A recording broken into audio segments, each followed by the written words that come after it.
Technology. Technology first is the wave of the future, and the future is now. Wait a minute. So what is technology first? Well, it's not flying cars, and it's not the house of the future. Technology can include a lot of things, such as simple medication reminders or med dispensing devices, sensors on doors and windows, systems that enable individuals to communicate with remote staff by using phones or web-based technology, or it can be something as simple as a couple of apps on a tablet. Hello, my name is Samuel. I use an iPad to communicate when my brain is overwhelmed. It's called Augmentative Communication, AAC. When I am doing well, I can have a regular conversation, but when my brain has too much sensory information, I can't filter it out and my verbal capacity becomes very limited. This can be very challenging, but AAC allows me to communicate when I cannot speak. I can either type or press pre-programmed buttons. Let me show you one that explains AAC to someone who has never seen it before.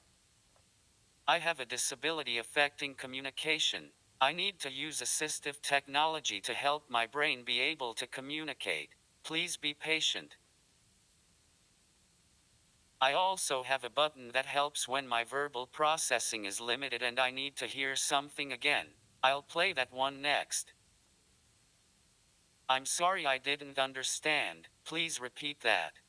Besides AAC, I use my iPad to pay bills independently, write to my doctors, schedule appointments, and email those appointments to my PCA. I use the iPad to keep my daily schedule by setting multiple alarms for daily tasks like when to get up, when to take my medicines, and when to go to bed. My service dog used to remind me to take my medicine, but now the iPad does that for me, and it doesn't require treats to remember. I also use the iPad to do medical research, especially having the iPad read research papers to me. The iPad also allows for dictation and color filters for reading. Another great thing about the iPad is that I can make video calls to friends and family even though I can't always get out of my house.